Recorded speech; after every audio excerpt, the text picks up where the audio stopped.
Boa noite! Boa noite, gente. Tive aqui um susto, porque eu acho que mudou alguma configuração no aplicativo do Instagram e agora eu me achei.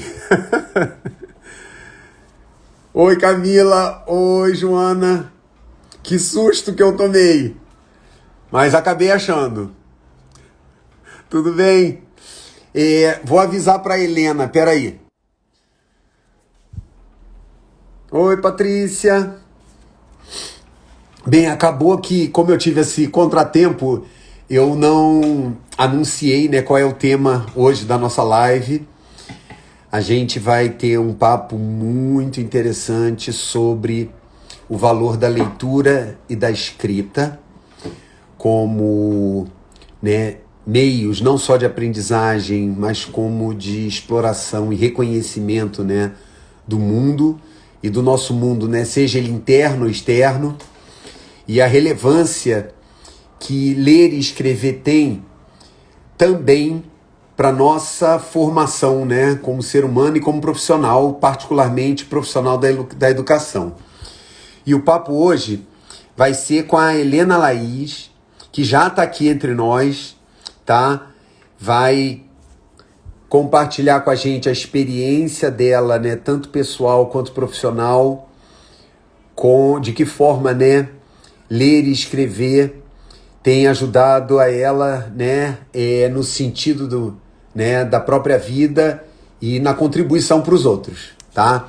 Eu já vou chamá-la. Espera aí, gente.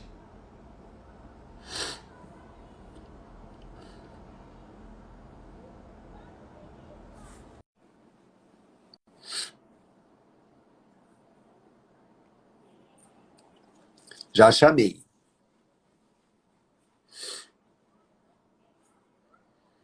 Boa noite, Eliana. Boa noite, Vicky.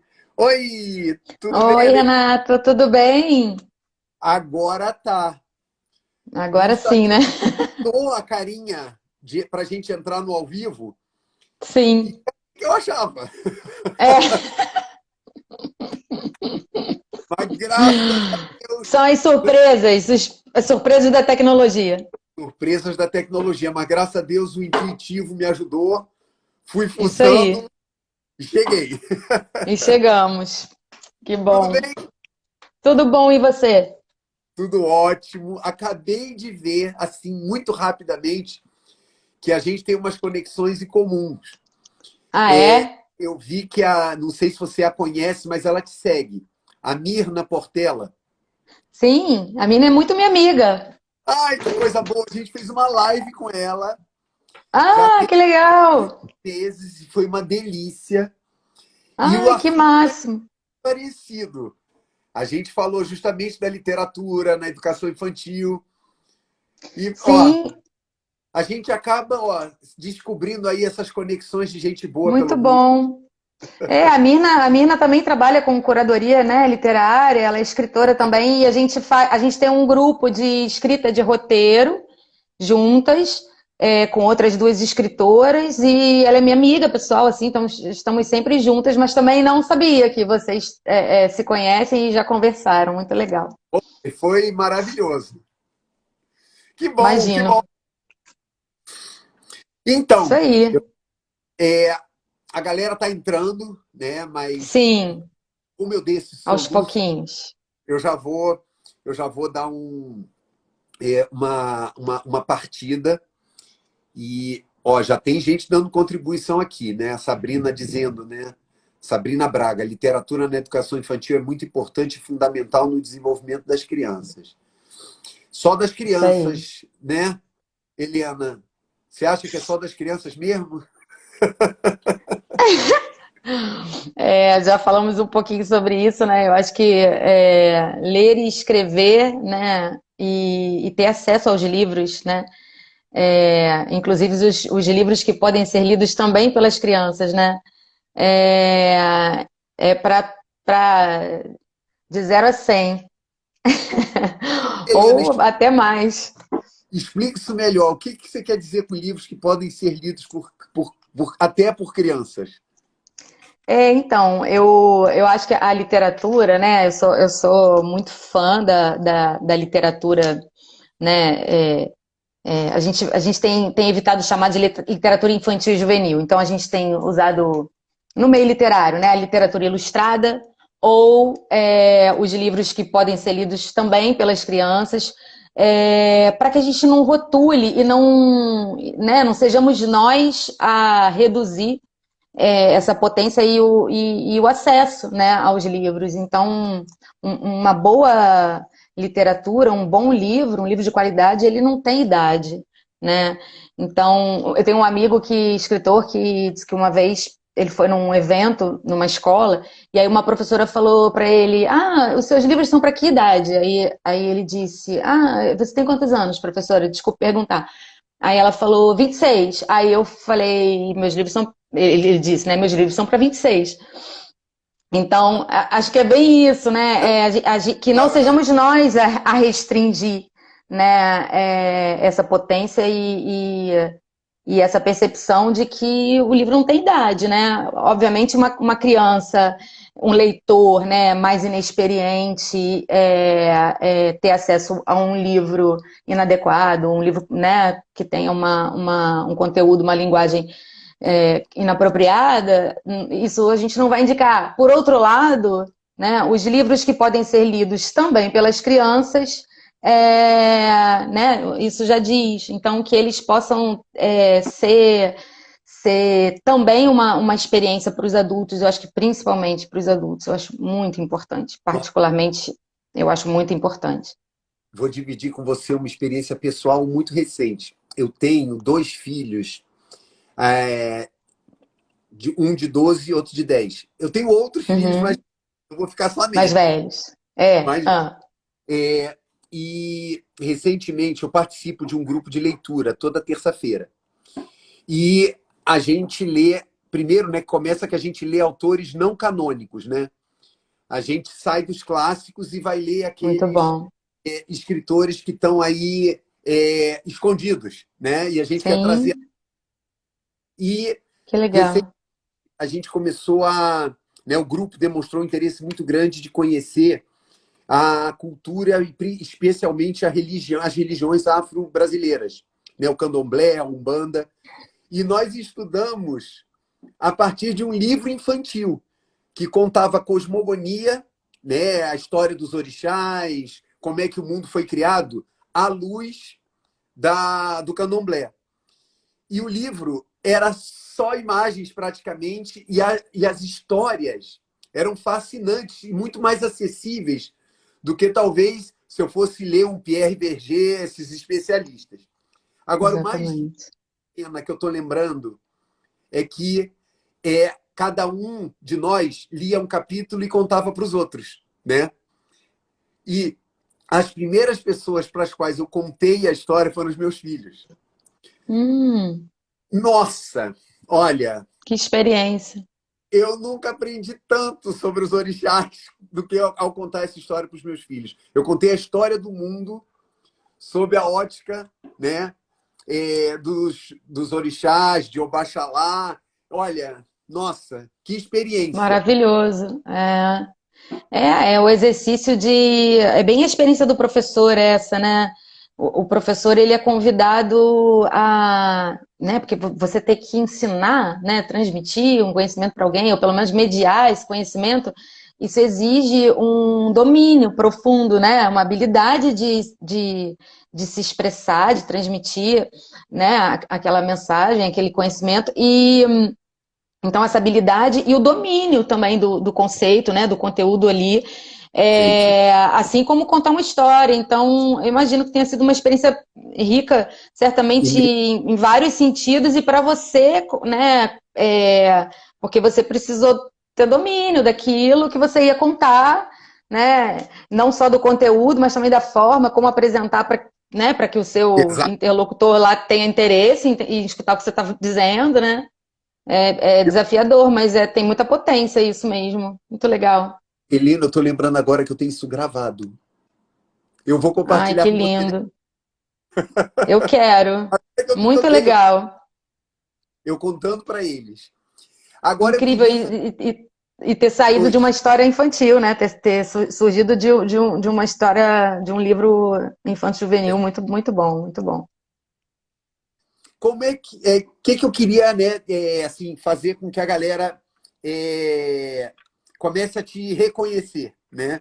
Aham. Como você chega, né, a ser uma escritora, uma pessoa apaixonada e, né, no ofício, né, da leitura e da escrita. Como é que isso aconteceu na sua vida? Como é que você chegou até aqui? Bem, eu acho que a leitura, tanto, né, os livros, a leitura, a escrita, tão assim na minha vida desde bem cedo, assim. Eu acho que eu descobri o meu primeiro livro com uns 8, 9 anos, foi a Bolsa Amarela, da Lígia Bojunga. É o meu livro, assim, que fala, né, que interessante, assim, também pensar que a Bolsa Amarela, né, a Raquel tem três desejos, né, que ela quer, e que eu me identifico muito, assim, ela queria ter nascido garoto, ela queria ser grande, então ela queria crescer rápido, e ela queria se tornar uma escritora. E eu me identifiquei muito com esse livro quando eu li, né? Eu queria ser garoto, queria porque eu tenho 3 irmãos, né? Eu tenho uma irmã, mas tenho 3 irmãos. E eu sempre achei que era muito melhor ser menino. Hã? Você é de uma família de 5? Eu também! 5. Você Eu sou também? caçula, Você é que número na sua família? eu sou caçulo, 5. Ah, você é o caçula. Eu sou a 4. Eu sou a Ai, 4. Na verdade, eu fui caçula há 8 anos, mas aí depois de 8 anos nasceu meu irmão. E aí eu perdi o meu trono, né? Fui destronada. E ainda por cima perdi para um garoto. Fiquei muito, muito irritada. E aí, imagina e eu você leu Bolsa Amarela quando ele nasceu, né? foi bem nessa fase, foi bem nessa época. E eu tinha muito isso, assim, eu sempre fui bem moleca, assim, quando eu era pequena, mas eu achava que os meninos, eles tinham muito mais regalias, que os meninos podiam tudo, os meninos tinham passaporte livre para qualquer coisa. Menina, não, menina, nada podia, tudo era um desgaste, assim, né, elevado a não sei que potência. E isso, né, em relação a querer ser menino. O outro desejo da Raquel, que era meu também, era de querer crescer, querer ser grande. Acho que ainda também nessa busca pela liberdade, né? Que eu acho que esse é o tom da Bolsa Amarela e que eu me identifico, assim. E a outra coisa é escrever, né? A Raquel escrevia, ela inventava personagens. Tem um amigo dela que ela começa trocando cartas, que é o André, e um dia o irmão fala: você tá trocando carta, quem é esse André? Não sei o quê. E aí ela vê que o irmão tá cheio de comentários, assim, como se fosse insinuando que fosse um namoradinho. E ela diz: o André é o meu amigo inventado, foi eu que inventei. E ela inventa 1001 personagens, né? E o galo que mora dentro da bolsa, e o guarda-chuva, e aquele monte de coisa. Eu fiquei fascinada, assim, por esse livro. E fiz uma bolsa amarela para mim, com um monte de bugiganga dentro, incluindo o caderninho e a caneta, que passaram a me acompanhar a partir daí. Então, assim, foi uma leitura muito marcante, né? E eu fui descobrindo, acho que ao mesmo tempo, né, que descobri esse livro e outros, né, que foram vindo depois, descobri esse lugar da escrita. Eu me lembro muito assim de me isolar, eu tinha vários esconderijos que eram esconderijos para escrever, que eu ia para escrever. E sempre tive hábito de fazer diário, de escrever as minhas coisas secretas.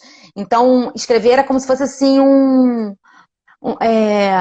uma coisa super transgressora, porque, poxa, né? Eu escrevia o que eu quisesse, escondido, então ninguém sabia o que eu estava escrevendo, tudo podia, né? Era o meu lugar de liberdade absoluta, assim. E assim, eu acho que se você perguntar para mim o que que de mais forte eu sinto quando eu escrevo é isso, é a liberdade, assim. É o meu lugar de maior liberdade.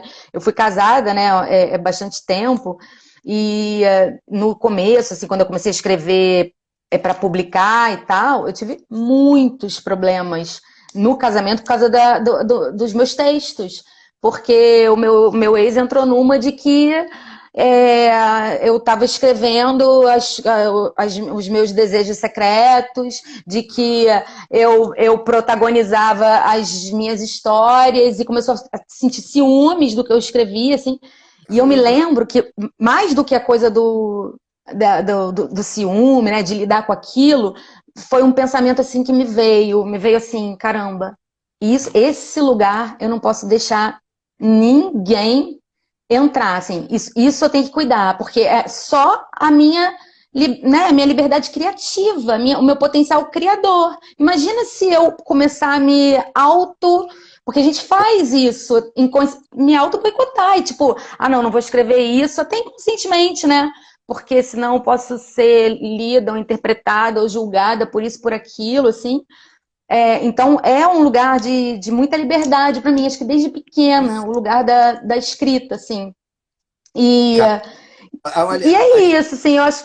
pode fazer Fale. uma 4 horas, não pode, Helena? Nossa, olha, o que você está trazendo aqui, Com meu Deus, certeza. é, assim, eu acho que eu gosto muito de as coisas que me impactam muito.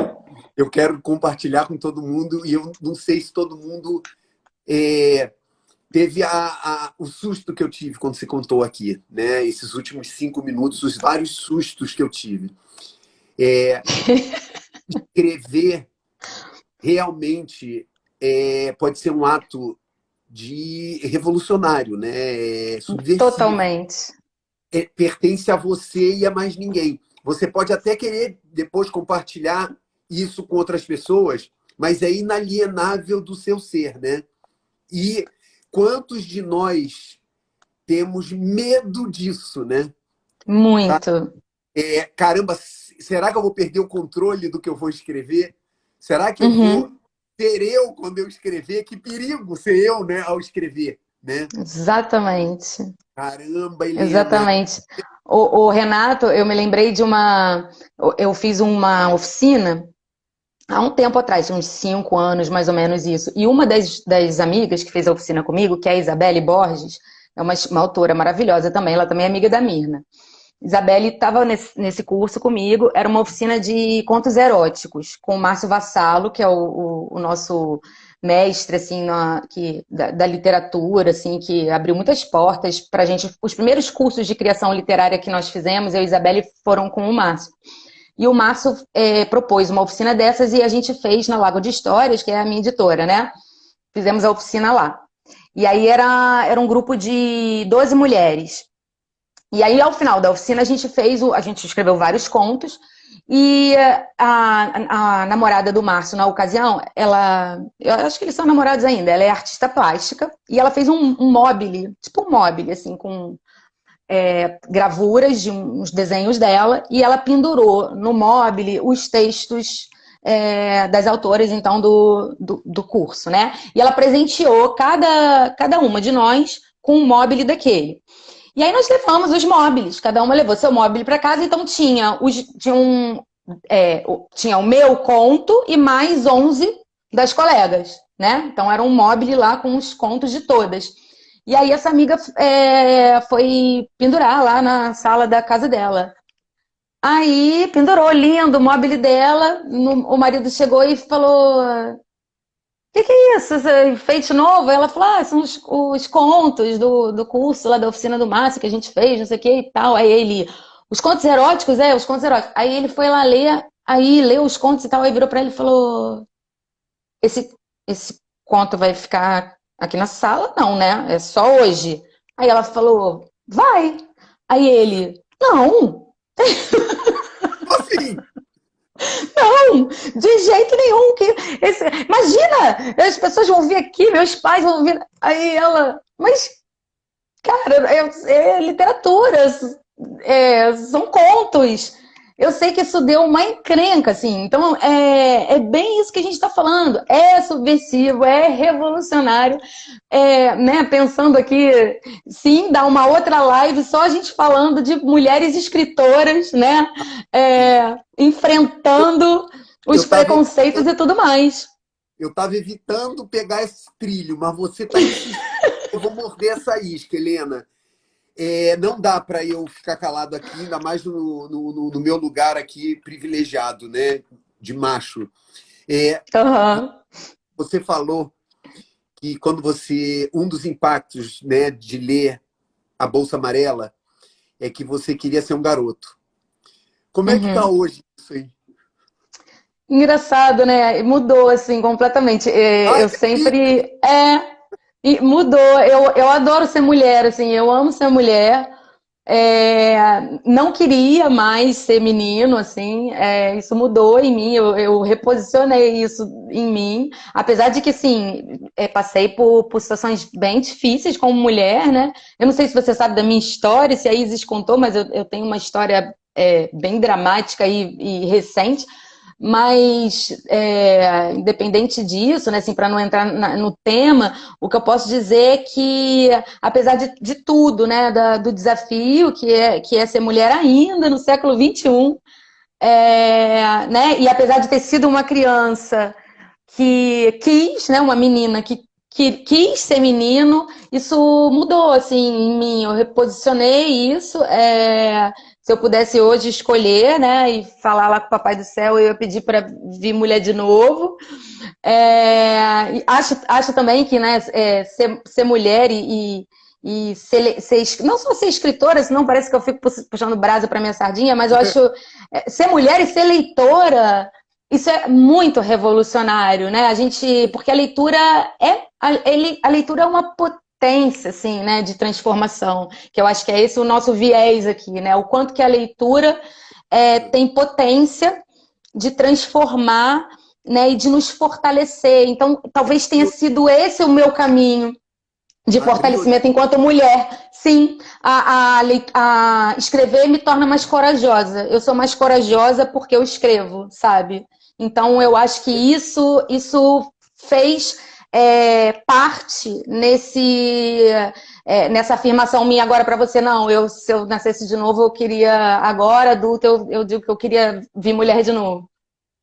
Não, e assim, é legal porque, não, tirando, né, a tua história particular, né, quando Sim, criança, gente, não dá para não reconhecer como vocês têm muito mais dificuldades, muito mais obstáculos, muito mais repressão, né? O mundo, quer dizer, essa estrutura da sociedade que a gente vive, não por acaso, né, com coisas tão desagradáveis e daninhas, né, a própria existência da nossa espécie em risco, é por causa da sim. dominação, né, machista, patriarcal. Uhum, E uhum, uhum.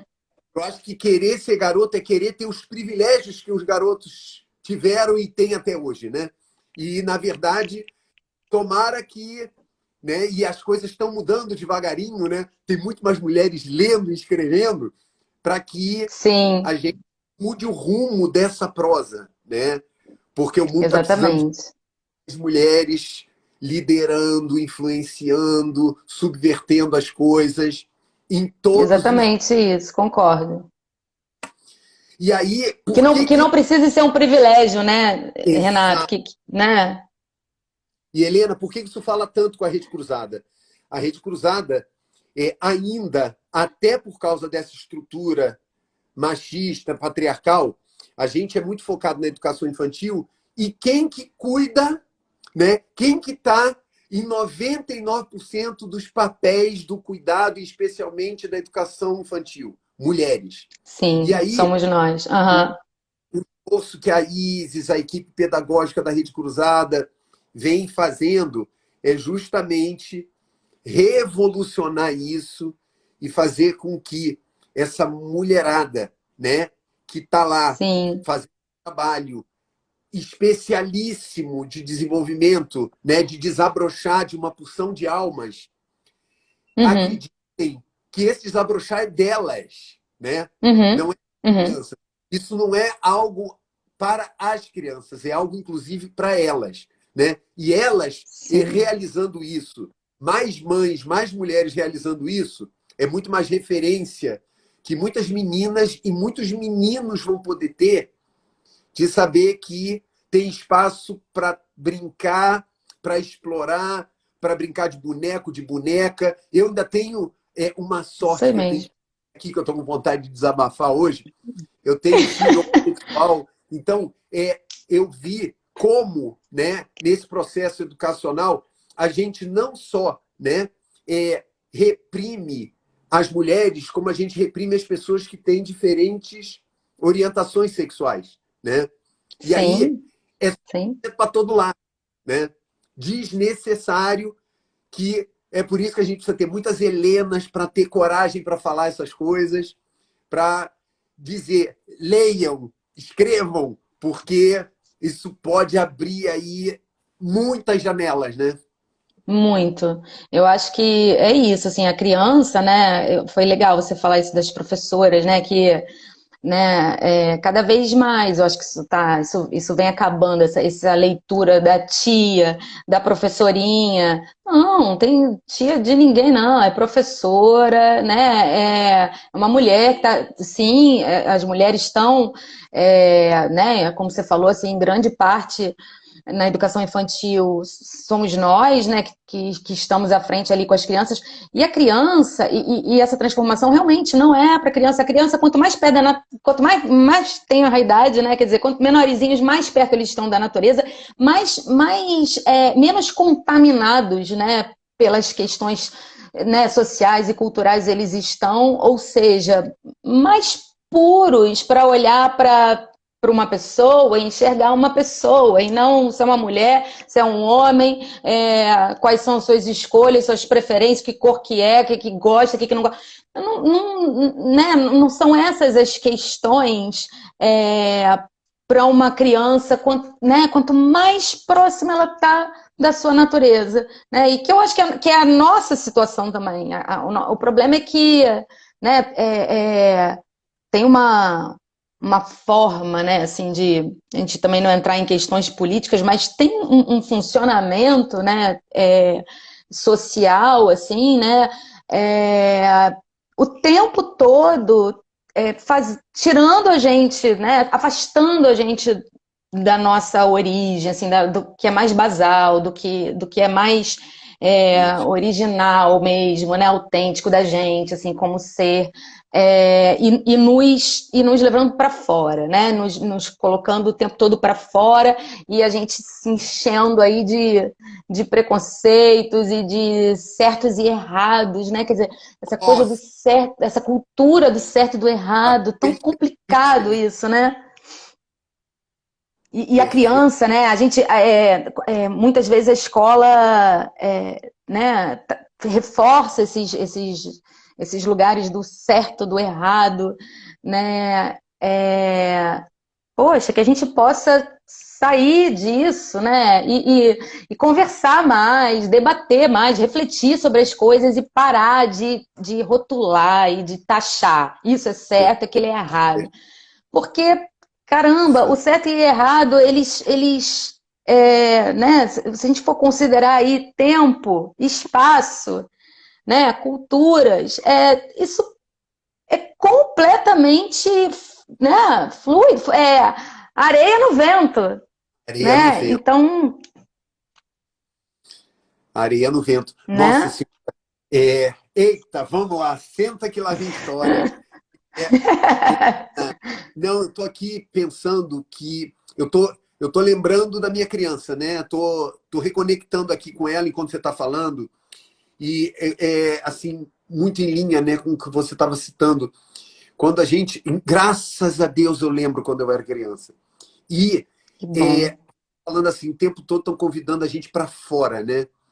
E eu lembro, né, quando essa criança vem, caramba, minha imaginação, eu vivo sem o lado de fora. Eu consigo viver muita coisa com o meu lado de dentro, com as minhas ideias, com as minhas viagens, com os meus personagens, com as minhas possibilidades de outras histórias, de outros caminhos. E infelizmente, até mesmo a escola, ela coloca isso como uma coisa perigosa, né? E aí Uhum. parece que a escola, né, ou a educação formal, ela vai levando para um lugar de estranhamento de nós mesmos, sabe? Olha, cuidado para você não explorar você, porque tem um modelinho aqui que você vai ter que seguir e Exatamente. você corre o risco, cara, se você souber quem você é, de não se encaixar nesse modelo. Isso é ruim. Uhum. Uhum. Não é ruim, ao contrário, né? E aí esse convite que você faz, né? A ler e escrever, e eu estou pensando aqui, né? Ler não tem como não ser um exercício de você pegar o seu repertório interno. E Sim, isso pode ser temerário, né? sim, muito. Para né, para você, pode ser temerário para si, né? Porque né, não é fácil ficar se cavucando, né? Escavando, tem que estar disposto, né? Ao que vai aparecer. E também, né? Pensando para a família, muitas vezes, não é? Né? Muitas vezes eu sempre fui muito incômoda na minha família. Sempre fui muito incômoda por isso, porque eu sou desse lugar de ficar voltando para dentro, de como você falou aí, né? Eu me identifiquei de, pô, eu sou capaz total de esquece o mundo lá fora, fico aqui no meu, pandemia, tudo bem, chega uma hora que a gente quer sair, ver os amigos, eu também quero, mas eu fiquei na boa na coisa, no aspecto da reclusão, né? Assim, porque é bem o meu lugar, é bem o meu lugar, assim, de não aglomerar, ficar Ah, aglomerada mais para dentro. Helena, olha, eu tenho um recurso fantástico que se chama tempo, né? E a gente acha que quando a gente está dando tempo para a gente, até mesmo de não fazer nada, a gente se sente culpado, né? Sim, Como assim? O que que eu estou produzindo, né? É como se a gente vivesse para produzir alguma coisa para fora. aham, Dá para só viver, né? E uhum, eu acho que é, histórias, escrever, né? E não precisa ser só história, mas escrever é um tempo precioso que a gente a- ensinam a gente a não perder tempo com isso, né? uhum, uhum. É isso que você falou, né? É o tempo do utilitarismo, né? A gente tem que ser útil, né? Então eu tenho que produzir coisas úteis o tempo todo. Para que que isso serve? Gente, a poesia, para que que serve a poesia? Para nada. Né? Então, assim, aí a gente volta ao tema aqui, que a gente veio falar sobre literatura, a gente veio falar sobre poesia, a gente veio falar sobre escrever para nada. Para quê? Para publicar? Tá, pode ser, talvez, em algum momento, mas não, eu não escrevo para publicar. E também não escrevo para nenhuma outra coisa, eu escrevo só para escrever mesmo. Eu escrevo para me esvaziar, eu escrevo para me encher, porque eu me esvazio primeiro. Ao mesmo tempo, eu me cheio, porque eu me alimento, né, também dos escritos, né? Então, tem uma frase que eu digo assim que eu escrevo o que me falta e eu escrevo o que me sobra. É bem isso, né? Então, eu escrevo o que me falta, eu escrevo o que me sobra. Eu escrevo para quê? Para nada. Manuel de Barros, sem serventia. Para nada. É o livro do nada, né? É, então, assim, eu Helena, acho. você fala Manuel de Barros. Eu diria que aqui cabe exatamente o que você fala, né? Livros que podem ser lidos também por crianças. Porque Manuel de Barros, para mim, gente, é, É muito maravilhoso, né? é não, não é para criança. Não, É não. maravilhoso, é maravilhoso. Como a vida É. está em detalhes, né? Se a gente quiser prestar atenção, né? Tá nas coisas insignificantes, está no nada, como você está dizendo, né? Uhum, uhum. O livro sobre o nada. Adora. É, A gente aprende a ser útil, não aprende a ser nada, né? exatamente. E assim, sem pessimismo, né? Espero que as pessoas estejam entendendo as nossas viagens aqui. Eu tô entendendo. Né? Mas eu não. Porque assim, não é questão de pessimismo, mas o que que a gente é, cara? A gente não é nada. Nada. A gente fica se achando muito, que a gente faz coisas incríveis. E realmente, em alguma medida, sim. Em outra medida, é tudo efêmero. As coisas. Hoje você tá aqui, a gente, né? Tá aqui nós dois conversando amanhã, ó, soprou. Já era. Não tem Lascou. mais. Não tem mais. É um vento, a chama apaga quando o vento bate. E foi. Então, assim, e a gente fica né, agarrado numas coisas né, a gente precisa produzir, né? É a Produzir. coisa do capital, a gente precisa produzir, a gente precisa gerar lucro, a gente precisa gerar, a economia tem que movimentar. Só que tá. Cidadãos. Pois é. Na Só que educação. isso vai nos afastando, né? Assim, com. E precisa vir uma pandemia, de um vírus muito louco. E frear o mundo e falar, então, agora vai todo mundo ficar em casa, E né? agora? E agora? E aí a gente, caramba, nossa, vou ficar em casa, para alguns mais difícil, para outros menos, mas assim, né? A criança, se a gente for pensar na criança, a criança, ela ela entende muito bem esse lugar do qual a gente está falando aqui, né? A gente, enquanto adulto, se esforça para retornar para ele, para não se afastar completamente. A gente vai lendo, vai escrevendo, ou vai fazendo arte, seja ela qual for, e a gente vai se reconectando, né? A esse lugar. Mas as crianças, esse é o lugar das crianças, esse é o lugar do poeta, né? Esse é o lugar de Manuel de Barros, esse lugar de olhar as formigas trabalhando e indo lá, com cada uma com a sua folhinha, né? E aí, ué, mas que você tá aí sem fazer nada? Não, eu tô trabalhando, né? Eu tô aqui vendo a natureza tá funcionando. Olha aí a vida acontecendo. As formigas É, estão todas, uma depois da outra, levando sua folhinha. não vou. Hoje, né, a gente bateu um papo, eu estava no metrô. Foi. Assim eu desliguei, eu tive a felicidade de. Agora eu estou entendendo por que eu li aquilo. Eu li uma coisa que tem tudo a ver com o que você está comentando. A gente, inclusive, não se dá tempo para as relações. E aí, não, a gente não tem tempo para a relação, para o afeto, porque eu preciso produzir. Só que criança sabe que a produção, né, se dá no afeto, na troca. Uhum. A gente não. Esse suposto não fazer nada, como, por exemplo, essa minha conversa com você aqui está me dando tanto tonhonhon, sabe? Tanto na cabeça, não. Será que eu, numa reunião de trabalho formal, eu estaria tendo tanto insight e sensações como eu estou tendo nesse papo aqui, sabe? Uhum. Então, Uhum. te economiza no tempo das relações, dos afetos, das trocas, para ser útil. E Sim. fica vazio, né? E ler, eu acho que de uma certa forma é relação, né? É relação com o autor, é relação Total. que você tem no seu imaginário. E escrever, nossa Sim. senhora, Bom gancho aí, esse da leitura. Sim, a gente está se relacionando com os personagens, a gente está se relacionando com, né, com o autor da história. A gente está.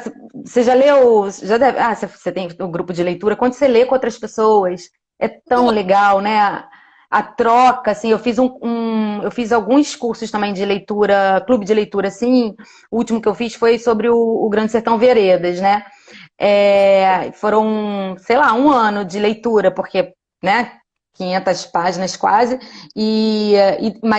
num lugar assim, de muita troca, de muita conversa, de muito debate.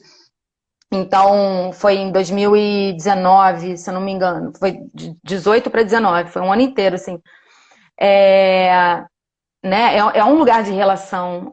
O livro, sem dúvida, é um lugar de relação. E, a possibilidade, né, da releitura, né, que é outra potência, você Não, lê a Bolsa Amarela com 8 e depois com 40 anos. Nossa, é outra bolsa, outra, é outra bolsa. Não, e as outras relações, né? o grupo de leitura, como você estava falando, né? É, você fala assim, cara, que inveja. Como é que ele conseguiu ler isso e eu não consegui ver isso no que eu estava lendo? Aham, Onde é sim, que estava escrito, né? Estava escrito na sensibilidade daquela pessoa. Nossa, sim. é fantástico, é fantástico. Essas trocas, né? Assim, a gente que escreve para, né? Eu quando vou conversar com crianças, assim, e esses dias eu contei uma história, a Bia Sem Pressa, né? E tem uma passagem do livro que o narrador diz assim: a mãe da Bia diz para Bia beber água depressa porque amanhã tem que acordar cedo e não dá tempo de ficar molengando. E aí, mas a Bia não consegue. A Bia rega flores na garganta. Essa é a frase do livro, né? E aí eu converso com as crianças e eu, o que vocês entendem disso? Isso aqui é mó barato, que crianças pequenininhas. E eles, é porque ela bebe devagar, porque o regador. Aí a gente rega com pressa. Como é que a gente rega, né? Regar planta é uma atividade assim que normalmente a pessoa está entregue ali, né? Molhando as plantas e tal. E aí, esses dias, então, sempre os debates são por aí. Esses dias, conversando com um grupo, tinha uma menininha assim de uns 5, 6 anos, ela virou e falou, quando eu perguntei do regar flores na garganta, ela disse assim: é porque a garganta da Bia tava assim, tipo um deserto, seca, as flores murchas, sem vida. E aí ela precisava regar as flores da garganta dela para molhar, para trazer a vida. Aí eu, gente, uma poeta. Então é isso, né? Como o que esse leitor, que aí né, a sensibilidade, esse ponto aí do sentir de cada um, que vai vir, é sempre um mistério e é sempre eu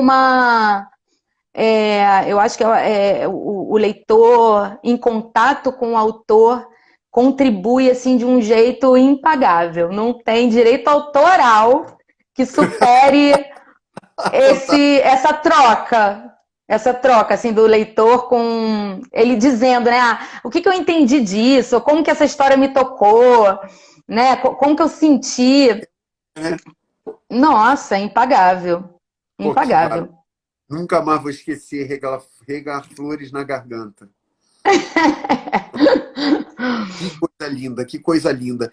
Olha, bem, nessas coisas efêmeras, né? A gente tem pouquíssimo tempo, estou frustradíssimo, mas eu não posso deixar de te fazer uma pergunta e depois fazer o nosso combinado, porque eu acho que é um grande Sim. presente para todo mundo.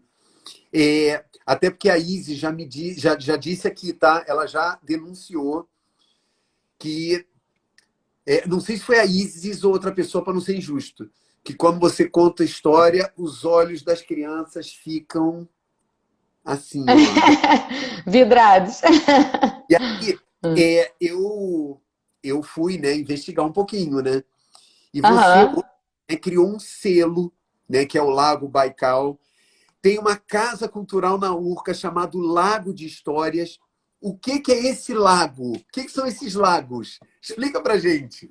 Vou contar. Então, eu sou professora também, né? Como a Isis e grande parte das pessoas que estão aqui, né, assistindo. Eu dei aula há muitos anos, quase mais de 20 anos, assim. A última escola que eu trabalhei foi o Santo Inácio. E eu comecei em 2000 e... Eu tinha um desejo de escrever para essa faixa etária com a qual eu trabalhei, que era, né, os alunos do ensino fundamental, os mais velhinhos, assim, que eu fiquei mais tempo, 10, terceiro 11 ou quinto ano, exatamente. a E dos aí meus. as primeiras histórias eu escrevi e compartilhei com eles, assim, os meus primeiros livros foram realmente, assim, foram lidos na folha, no Word para as crianças, e eles iam acompanhando os capítulos, a evolução, o maior barato, assim, um laboratório e tanto, né?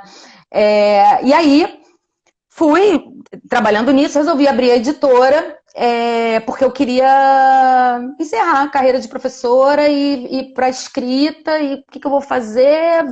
Aí, será que eu abro uma editora?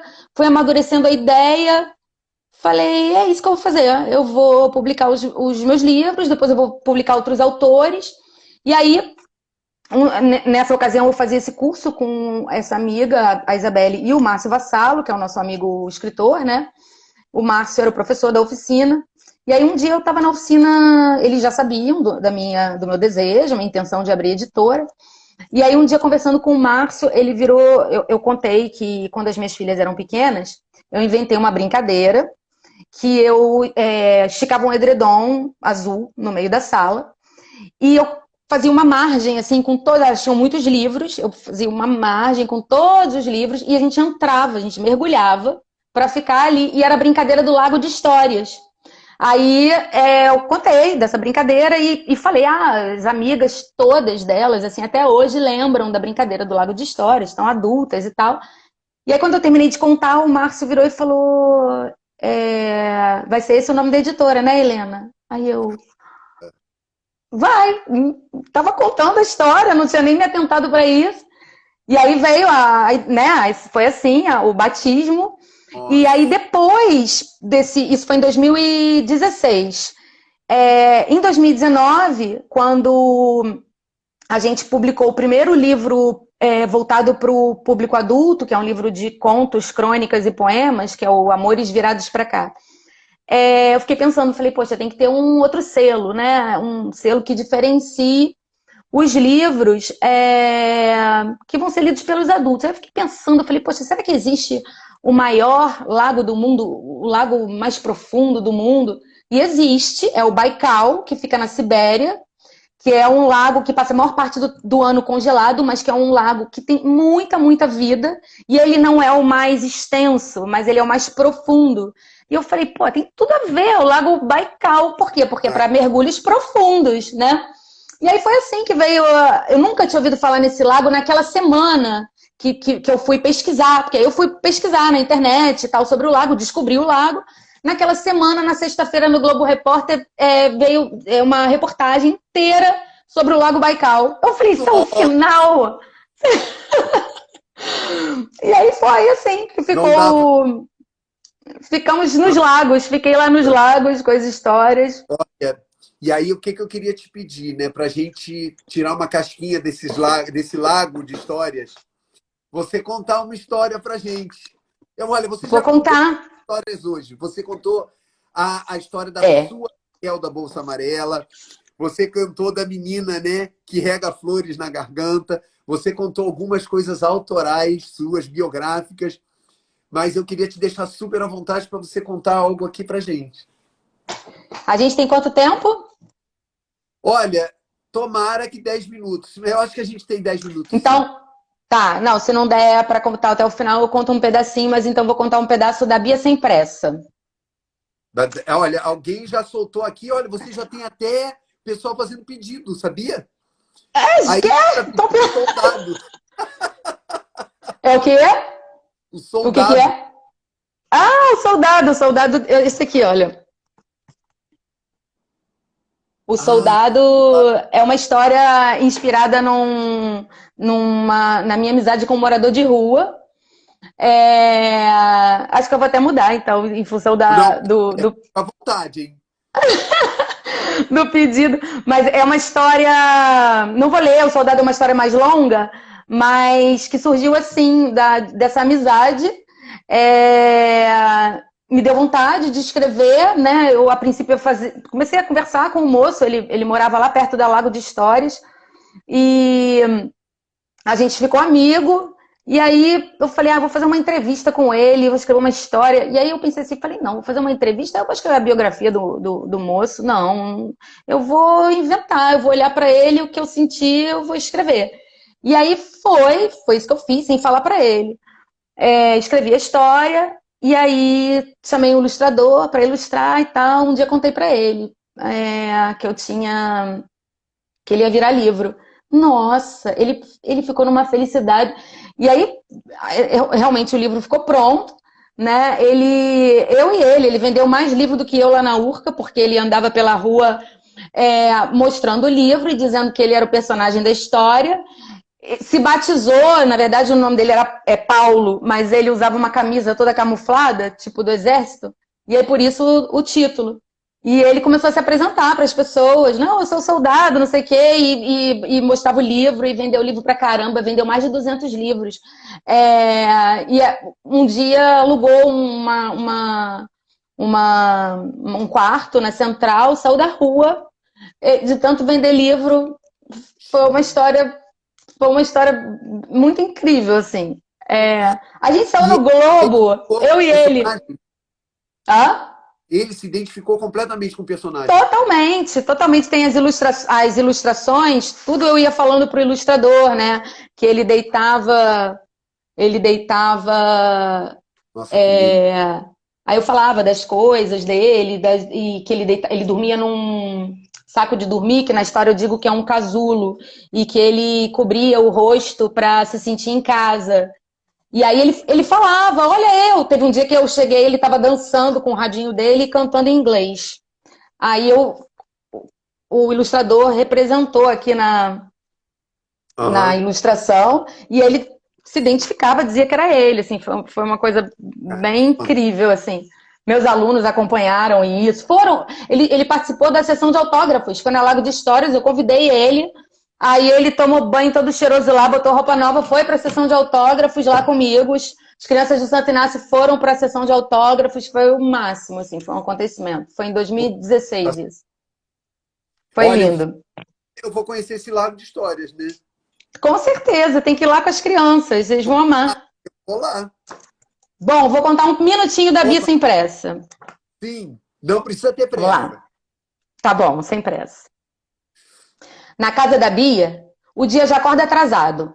Já no café da manhã, um corre-corre danado. A mãe põe a mesa, passa manteiga, espreme laranja, enfia o sapato, escova os dentes, apressa a filha. Põe comida pro gato, prepara a merenda e arrasta a Bia para fora de casa. Na hora de sair, coitada, ela atende o celular com o ombro, agarra o casaco com os dentes, puxa a menina, enfia dentro do carro e vai logo avisando. Bia, a gente vai passar na escola, vou te dar um beijo bem rapidinho, então eu sigo pro trabalho. A mãe passa o dia no trabalho fazendo várias coisas ao mesmo tempo. E ela precisa almoçar bem depressa, senão não dá tempo de buscar a Bia na hora da saída. Quando ela chega na escola, ela já vai logo avisando. Filha, quando a gente chegar em casa, a gente tem que jantar às 7, porque senão não dá tempo de fazer a digestão. Ai, a Bia respira fundo e a mãe diz, a gente tem que aproveitar o tempo, minha filha. Assim a gente ganha tempo. A Bia respira fundo porque ela acha que ela não ganha nada com isso, nem tempo. Mas ela fica feliz que a digestão existe. Só assim ela pode passar mais tempo acordada e sem pressa de fazer nada. Mas logo, logo, a mãe chama. Bia, vamos, está na hora de escovar o dente. A Bia vai. A mãe dá aquela conferida, passa o fio dental que corre ligeiro na boca da Bia, dá um beijo de boa noite, bem rapidinho, apaga a luz e fecha a porta. Então a mãe finalmente pode relaxar, descansar um pouco, ver um pouco de televisão, de novela. Mas de repente, no meio do silêncio, mãe, quero água! Ai, Bia, não é possível! Por que você não pediu antes, minha filha? Mãe, eu tentei pedir, mas é que você disse para eu não ficar falando com a boca aberta, então eu fui dormir com sede mesmo, mas eu não tô conseguindo. Tá bom, Bia. A mãe vai na cozinha buscar o copo d'água da filha e ela volta fazendo onda no copo d'água. Anda, Bia, bebe depressa. Mas a Bia não consegue. A Bia rega flores na garganta. Esse é um trecho, é um pedacinho da Bia Sem Pressa, que está aqui nesse livro. E a Bia é isso, né? A Bia, a mãe está aí pressionada, como todos nós, pelo tempo, pelo utilitarismo, pelo capitalismo. Vamos produzir, vamos gerar, vamos, né? E a Bia está só tentando continuar, né? A ser Bia, né? E ser criança, e ser estar no tempo, né? E não ser refém e engolida pelo tempo, né? Acho que as crianças nos ensinam muito, e eu acho que esse é um ponto que a gente deve ter bastante atenção, assim, as crianças ensinam esse respeito ao tempo, assim, nada acontece né, na vida da criança, assim, se não tiver no tempo, na hora de acontecer, não acontece, não adianta querer colher a fruta se ela não tiver ainda madura, se ela não tiver ainda no ponto, não vai dar certo. Então, né, acho que Caramba. é um pouco dessa história, assim, para a gente pensar nessa questão da gente ser tão engolido, né, pelos relógios, assim.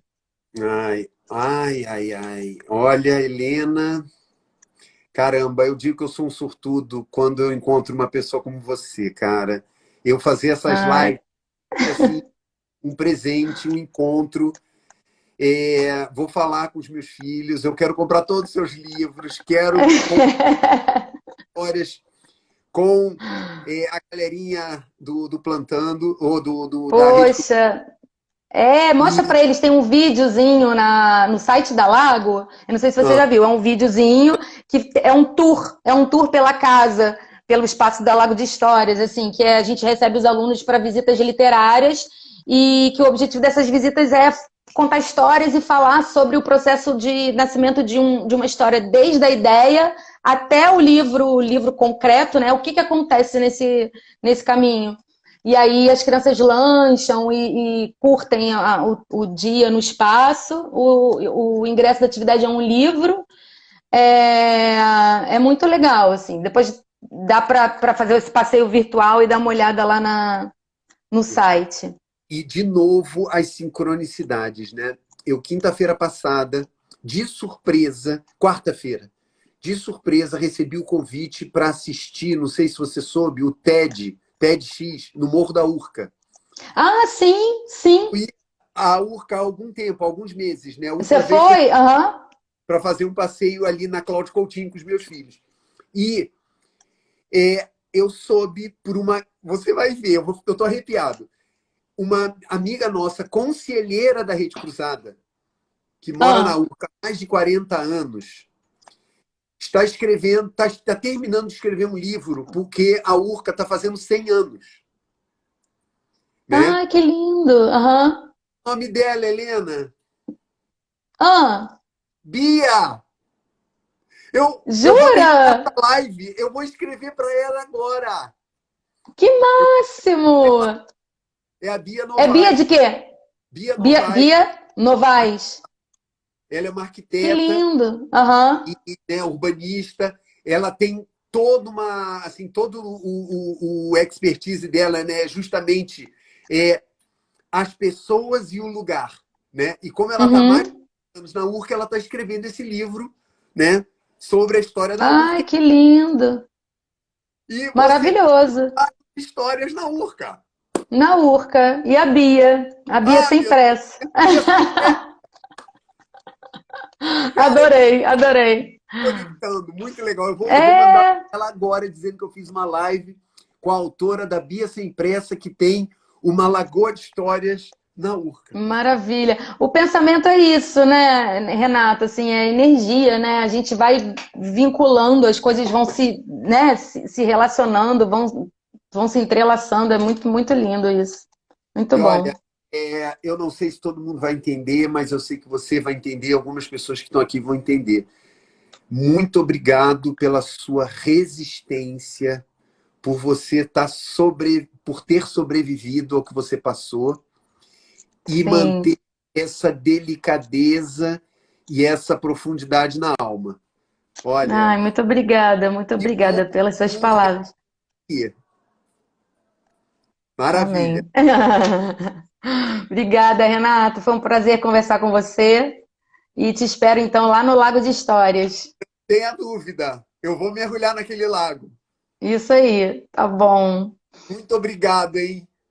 Eu que agradeço todo mundo pela audiência e também pelo papo. Não apareceu para mim, eu não sei por quê. Eu não sei se eu tenho se eu tenho, Comentários? eu não apareci, eu não consegui ver. Eu sou Você toda atrapalhada com isso. posso É. te dizer é que só tem corações, beijos, palmas. Eu acho que você ganhou um fã aqui hoje, hein? Ah, que bom. Um beijo grande para você. Muito obrigada. Muito. Valeu, Beijo. beijão. Tchau, tchau.